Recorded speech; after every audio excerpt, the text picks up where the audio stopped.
¿Alguna vez te has hecho la pregunta de cómo entrar en el reino de los cielos? ¿Cómo entrar en el paraíso? Creo tener la respuesta y esa es muy sencilla.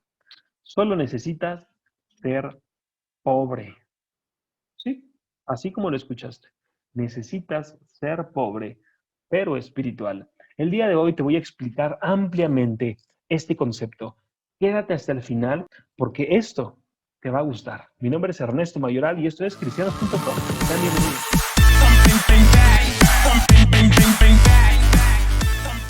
Bienvenidos a este tu canal, tu espacio. Hoy vamos a hablar acerca de las bienaventuranzas, justo como lo tienes aquí en tu pantalla. Ojo, no voy a hablar sobre la salvación. La salvación, tú no puedes hacer nada en absoluto. Es un regalo que se te fue dado. No tienes que hacer absolutamente nada para ser salvo, pero sí tienes que hacer cosas para mantener tu salvación, porque la salvación se puede perder. Eso a veces no nos gusta, pero es la realidad. De lo que quiero hablarte el día de hoy es sobre este sermón del monte.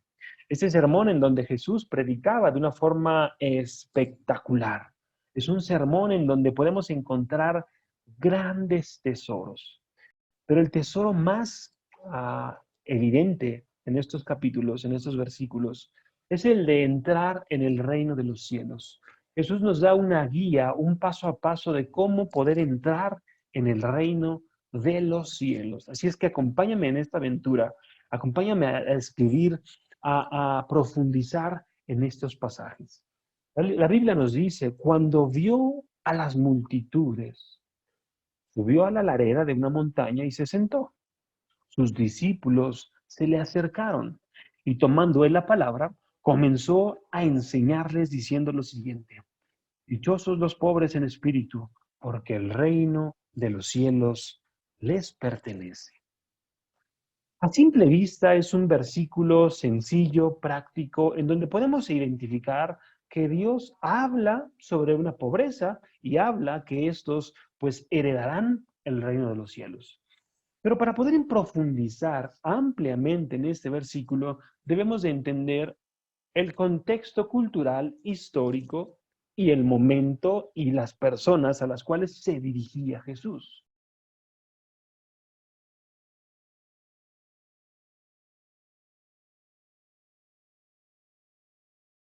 Vamos a descubrir todo esto de forma expositiva.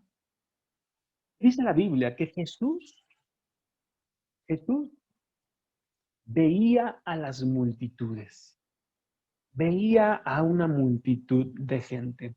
Imagínate que por un momento tú llegases a ser Jesús y tú le estás predicando a una multitud de gente. ¿Qué verías en esta gente? Hmm, Pues primero que es un tumulto. Verías su ropa, verías pues que su cabello quizás, cosas superficiales. Pero yo me hice la siguiente pregunta. ¿Qué veía Jesús en esa multitud? ¿Qué veía Jesús? ¿Tú qué crees que veía Jesús? Déjamelo en la caja de comentarios. ¿Qué veía Jesús? A lo que yo pude ver o lo que yo pude llegar a la conclusión es que Jesús veía una multitud de gente de muchos lugares. Algunos eran de Galilea, otros de Decápolis, otros de Jerusalén y otros de Judea, ¿no? Pero entre todas esta multitud de gente, por supuesto que había pobres, había ricos, había lo que hoy denominamos como ortodoxos o fariseos, gente muy culta en el estudio bíblico, que en aquel tiempo era el Pentateuco, es decir, el Antiguo Testamento. Recordemos que el Nuevo Testamento viene a partir de Jesús. Es la vida y obra y muerte de Jesús. Pero este Jesús veía a las multitudes, veía mucha gente, mucha, pero muchísima gente. Pero lo que veía Jesús eran necesidades. Jesús veía el corazón de la gente. Jesús también veía una clase social muy marcada una de la otra. Es decir, Jesús veía una lucha de clases sociales. Esta lucha épica que a lo largo de la historia se ha visto pues nos hemos visto involucrados como humanidad. La lucha entre la pobreza y la riqueza. Y verás que un comentario bíblico que tienes en tu pantalla de Rafael Porter nos dice lo siguiente: a través de la historia siempre ha habido personas moralistas. Son buena gente y no hacen daño a nadie. Muchas de ellas se han propuesto vivir conforme a los 10 mandamientos. A tales personas les cuesta mucho trabajo presentarles a Cristo, porque consideran que han vivido bien y no lo necesitan. Eso es una realidad. Muchas ideologías, muchas religiones olvidan o no necesitan a un Jesús. Y esto, por supuesto, estoy hablando de los judíos ortodoxos. Los judíos ortodoxos no consideran a Jesús en su vida espiritual.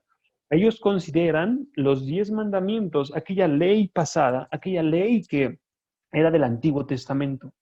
Pero lo que Jesús estaba en ese momento predicando, lo que iba a empezar a decir era completamente nuevo, completamente radical, algo nuevo, algo fuera de serie. Jesús daba las instrucciones para que la gente pudiera entrar en el reino de los cielos, en el paraíso. Y esto a muchos no les gustaba, a muchos no les parecía algo coherente o congruente acorde a su fe. Esto es algo muy interesante. Y una pregunta que yo me hice en este momento: ¿qué vería Jesús en nuestra sociedad? ¿Vería pobres? ¿Vería personas ricas? ¿Vería necesitados? ¿Vería homosexuales? ¿Vería lesbianas? ¿Vería asesinos? ¿Vería infieles, a mentirosos, a corruptos? Y la lista sigue y sigue y sigue y sigue.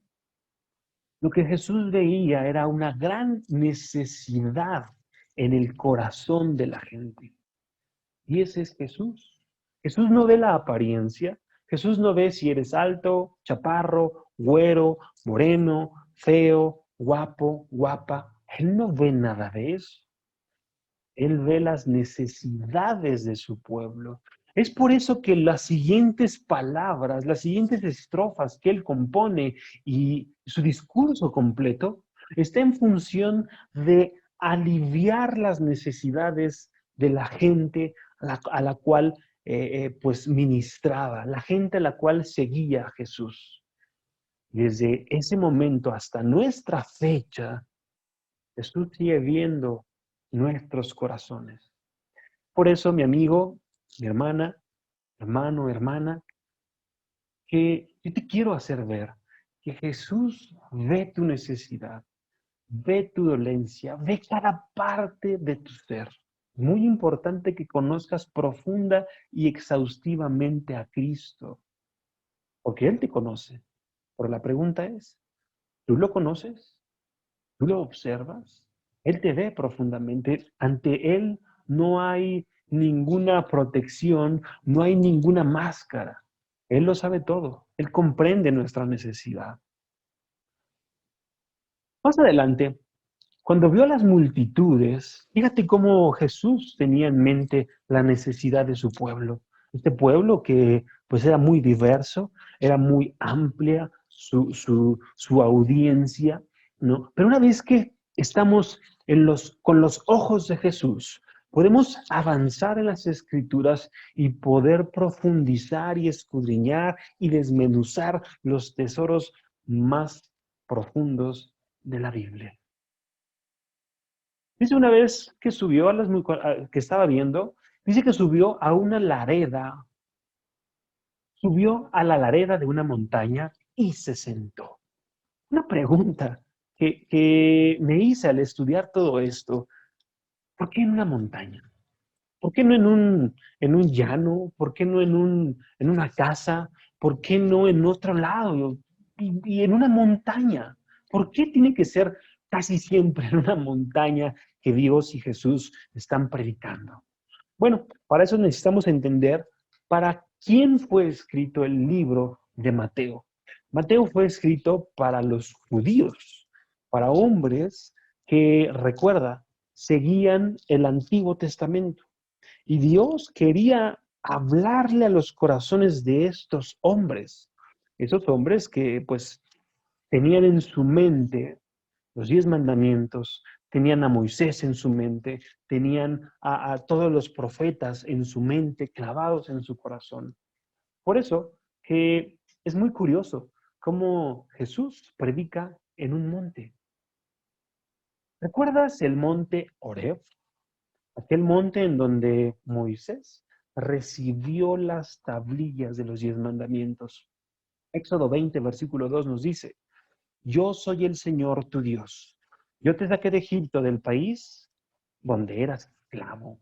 Y Deuteronomio 5, del 2 al 3 nos dice: El Señor nuestro Dios hizo un pacto con nosotros en el monte Oreb. No fue con nuestros padres con quienes el Señor hizo este pacto, sino con nosotros, con todos los que hoy estamos vivos. Entonces, esto es algo muy interesante que encontré de algunos autores, que Jesús trataba de hacerles recordar a los israelitas del pacto que tenían con Dios. ¡Hey, hey, israelitas, recuerden que tienen un pacto con mi Padre! Acuérdense. Y él trataba de hacer todo lo posible, todo a su alrededor, para hacerles ver a estos hombres judíos un nuevo pacto, algo nuevo, algo diferente. Y eso es lo que pasa cada que nos acercamos a Dios. Hay algo nuevo, hay algo distinto para nuestras vidas. Y si tú estás empezando a estudiar la Biblia, encontrarás a un Dios que te restaura, que te da un nuevo pacto, que te da cosas distintas para tu propia vida. Normalmente estamos conectados a lo que el mundo nos enseña, ¿no? Normalmente estamos como en un estado zombie, un estado vegetativo, porque estamos sometidos a lo que el mundo nos enseña. Pero lo que Dios quiere es desconectarnos por completo. Él quiere mostrarnos un pacto divino, un pacto de esperanza, un pacto distinto a través de Jesús. Ese monte llamado del Oreb, normalmente lo podemos conocer como el monte Sinaí. Se me hizo muy curioso este dato, ya que Jesús estaba en un monte, en un cerrito, en una montaña literalmente. Entonces, algunos estudiosos piensan que pues es como tratar de enseñarles a los judíos de aquel tiempo.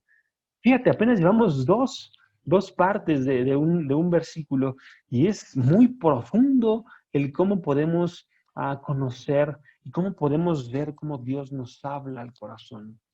Más adelante, Jesús predica algo nuevo. Y esto algo nuevo que te mencionaba es que la entrada al reino de los cielos no se basa en ritos, ¿no? Como los antiguos, como los israelitas del Antiguo Testamento hacían, ¿no? Ellos tenían muchísimos rituales, que eran los fariseos. Estos hombres que tenían que lavar las copas, si no lavaban las copas, pues estaban pecando. Tenían que lavarse las manos, purificarse, hacer rituales, la comida, muchísimas cosas muy exageradas para pues aquellos tiempos, pero ellos tenían su fe puesta ahí y ellos pensaban que haciendo cosas para Dios iban a estar bien con Dios. Pero cuando llega Jesús, trata de erradicar, de arrancar estas ideas que pues penetraban en la vida de los israelitas. Y él vino a traer esta verdad. El carácter interno y transformado y el estilo de vida es lo que le interesa a Dios. No las obras, no las acciones que estos hombres hacían, sino la integridad, el carácter, la transformación, el estilo de vida, el corazón, cosas muy diferentes. Es lo que vino a transmitirnos Jesús. ¿Y esto qué aplicación tendrá en nuestras propias vidas? Hoy día, en muchas iglesias, tristemente, muchos hombres muchos discípulos de Jesús suelen ser muy cuadrados, ¿no? Hay gente cuadrada en nuestras iglesias. Hay gente que busca hacer cosas, hacer acciones y que otras personas los vean. Y estos hermanos o estas personas, pues sienten que están agradando a Dios. Pero lo que Dios realmente quiere es que tu corazón, tu estilo de vida honre a Dios. No tanto tus acciones, no tanto las obras o las caridades que tú llegues a hacer. Eso es extra, eso lo hacemos por gratitud.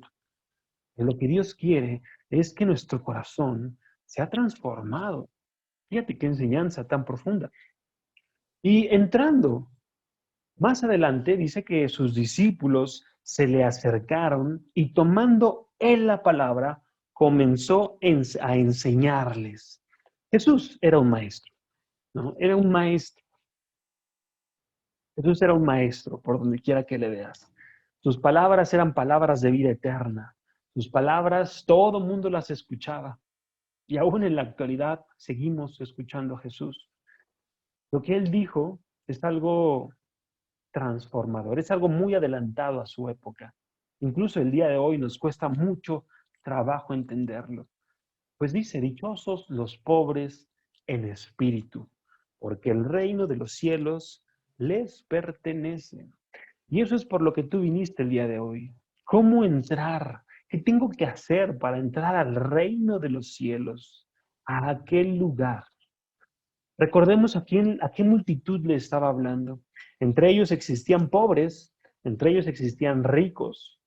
Pero Jesús manda un mensaje a todos esos pobres, pero no monetarios, sino esos pobres espirituales. Jesús trataba de enseñarles la felicidad, la dicha. Dichosos los pobres, dichoso serás, feliz serás. Pero no es una felicidad pasajera, no es una felicidad de 1, 2, 3 días, no. Es una felicidad que traspasa, que trasciende cualquier ideología o cualquier pensamiento o cualquier percepción que tengamos de la palabra felicidad, del sentimiento felicidad. Lo que Jesús quería demostrarnos era enseñarnos una felicidad superior. Y la pregunta del millón, ¿qué es un pobre espiritual? Vamos a responderlo juntos. La pobreza espiritual, Salmo 69, 29 al 33, nos describe el corazón de un hombre espiritualmente pobre. Dice el Salmo, el salmista, y a mí, que estoy pobre y adolorido, que me proteja, oh Dios, tu salvación. Con cánticos alabaré el nombre de Dios. Con acciones de gracia lo exaltaré. Esa ofrenda agradará más al Señor que la de un toro o un novillo con sus cuernos y pezuñas. Los pobres verán esto y se alegrarán. Reanímense ustedes, los que buscan a Dios, porque el Señor oye a los necesitados y no desdeña a su pueblo cautivo. Este pasaje describe a un hombre espiritualmente pobre. Nota las palabras que utilizaba. Él se sentía pobre, se sentía dolorido, buscaba protección, salvación, buscaba alabar a Dios. Tenía una gran necesidad de un consuelo. Tenía una gran necesidad de ser escuchado por Dios. Y ese es el corazón de un hombre pobre espiritualmente.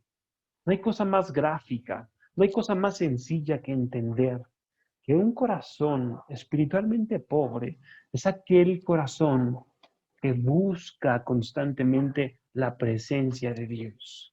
Nota cómo este hombre buscaba y buscaba incansablemente su presencia. Yo te quiero preguntar, ¿tú eres un hombre o una señorita con un corazón espiritualmente pobre? ¿Tienes una necesidad profunda de ser escuchado por Dios? ¿Tienes una necesidad profunda de un consuelo por parte de Dios? Evidentemente eres un pobre espiritualmente. Y eso es bueno, eso no es malo. Permíteme explicarte un poco más. Vamos a ver la diferencia entre un hombre rico y un hombre espiritualmente pobre. Apocalipsis 3:17. Yo soy rico, me he enriquecido y no me hace falta nada. Pero ¿no te has dado cuenta de cuán infeliz y miserable, pobre, ciego y desnudo eres tú? Decía Jesús a las iglesias. Se me hizo muy curiosa esta imagen, seguramente la has escuchado, la has visto en alguna parte. Es es una obra de Miguel Ángel, ¿no? En donde tenemos a un Dios que se está estirando hasta lo máximo. Trata de estar cerca del hombre, pero el hombre en su afán, en su descanso, en su humanidad, pues no se esfuerza en lo absoluto. Esta es la viva imagen de un hombre rico espiritualmente. Alguien que es rico, pues es sinónimo que no necesita nada, lo tiene todo en abundancia. ¿Para qué necesita de Dios si tiene todo? ¿Para qué se esfuerza si espiritualmente piensa que está bien? ¿Para qué se esfuerza este hombre o esta señorita si piensa o cree que su riqueza proviene de su carácter o de sus posesiones o de sus cosas, sus atributos físicos? ¿Para qué nos esforzamos? Y ya lo tenemos todo. Contraposición con un hombre pobre. Mateo 9, del versículo 12. Al oír esto, Jesús les contestó, no son los sanos los que necesitan medicamentos, sino los enfermos. ¿Notas la diferencia entre un hombre espiritualmente rico y un hombre o una mujer pobre espiritualmente? Jesús nos los describe. Jesús describe perfectamente cuál es un hombre pobre. El hombre o aquella mujer que necesitan ser sanados, ser escuchados, ser consolados. ¿Notas la diferencia? ¿Notas esa diferencia tan grande entre un hombre rico y un hombre o una mujer pobre espiritualmente? Es un mundo de diferencia. Y no se trata de ser pobre, de una actitud de humillarnos constantemente, de sentirnos menos, deprimidos, de sentirnos mal y todo el tiempo estar llorando. No, no se trata de eso. Se trata de buscar constantemente a Dios, tener esa hambre, porque un mendigo pone las manos y recibe y quiere recibir una dádiva. Nosotros de igual manera debemos de estar pensando y suplicando por una dádiva de Dios. Lo mismo, es una cuestión de actitud. No se trata de depresión o que vendas todos tus bienes, de eso no se trata. Entiende que el concepto está en el corazón, la actitud, ¿no? Y aquí viene el segundo punto, el siguiente punto. ¿Qué actitud tiene una persona pobre espiritualmente? Job 33, 27 al 30 nos dice, el hombre reconocerá públicamente, he pecado, he pervertido la justicia, pero no recibí mi merecido. Dios me ha librado de caer en la tumba. Estoy vivo y disfruto de la luz. Todo esto Dios lo hace una, dos y hasta tres veces para salvarnos de la muerte, porque la luz de la vida nos alumbra. Un hombre o una actitud, la actitud de un hombre pobre espiritualmente, es reconocer sus errores y sus necesidades. Cuando un hombre o una mujer no reconocen su posición delante de Dios, su, su posición como pecador, porque esa es la realidad, ese es el nombre, pecadores, que fallamos, ¿no? Hombres y mujeres que constantemente caemos y caemos y Dios constantemente nos levanta y nos levanta y nos levanta. La actitud de un pobre espiritualmente debe ser de reconocer nuestro error, reconocer nuestra miseria y reconocer que necesitamos de Dios. Necesitamos de que Dios nos libre. Pues dice esta parte, dice Job, estoy vivo gracias a Dios. Dios lo hace todo posible. Nos salvó de la muerte a través de Jesús. A reconocer constantemente lo que Dios ha hecho en tu vida. ¿Comúnmente lo haces? ¿Eres un hombre, una mujer agradecida? ¿Reconoces que si no es por Dios estarías perdido o perdida? Quizás estarías en drogas, en alcohol, en vicios, en la prostitución. Quizás estarías perdido en el mundo, ciego espiritualmente, pero Dios abrió tus ojos. ¿Sí lo ves? ¿Sí lo entiendes todo esto? Déjame en la caja de comentarios. Por favor, también suscríbete, eso me va a ayudar muchísimo. Vamos a avanzar y vamos terminando. ¿Qué ganamos siendo pobres espiritualmente? Ya entendimos que Dios lo que busca es que nosotros tengamos una necesidad profunda. Pero al hacer esto, ¿qué ganamos con todo esto? ¿Qué ganamos? ¿Qué ganas tú si eres un pobre espiritualmente? Mateo 5, del versículo 1 al 3, nos dice, dichosos los pobres en espíritu. Ya entendiste lo que es una pobreza espiritual, porque el reino de los cielos les pertenece. Repito, el reino de los cielos les pertenece. Repite después de mí, el reino de los cielos me pertenece. Solo basta con que clames esa dádiva a este Dios vivo. Dios, dame paciencia, dame amor, dame consuelo, dame sabiduría. Dios te la va a dar, pero aparte de todo eso, el reino de los cielos te pertenece. Qué increíble noticia, ¿no? Qué cosa tan asombrosa. Eso es Dios. Eso es nuestro Dios. ¿Sabes? El reino de los cielos es otro tema muy interesante, que en otro momento te daré esta clase si tú lo crees pertinente. Pero hoy quiero concluir este sermón. Las conclusiones es que la felicidad la encontramos al entender nuestra pobreza espiritual. La verdadera felicidad proviene de nuestra pobreza espiritual, que reconocemos que estamos necesitados, necesitamos de ese Dios, necesitamos que Él nos hable, nos ayude, nos oriente, nos guíe, nos dirija. Y cuando Jesús le hablaba a esa multitud de judíos, esos judíos ortodoxos que no aceptaban al mismo Cristo, esta enseñanza fue revolucionaria. Vino a transformar todo lo que ellos conocían y creían. Porque ellos creían que lavando copas, lavándose las manos, sacrificando animalitos, conquistarían el corazón de Dios. Pero esto es una enseñanza muy diferente. Importante es conocer el contexto, ¿no crees? También debemos de reconocer nuestra necesidad de Dios. Al hacer todo esto, mis queridos amigos, al reconocer, al pedir ayuda, al identificar nuestra postura como hombres necesitados y pedirla, como acto seguido, podremos entrar en ese reino de los cielos. ¿Qué te parece? Solamente es, y respondiendo a la pregunta, ¿cómo entrar en el reino de los cielos siendo pobre espiritualmente? Espero que este tiempo que invertiste fuera de utilidad para tu vida. Deseando que Dios te bendiga, me despido. Recuerda que mi nombre es Ernesto Mayoral. Déjame tu like, suscríbete a mi canal si lo consideras. Y bueno, pues nos vemos en la próxima. Muchas gracias.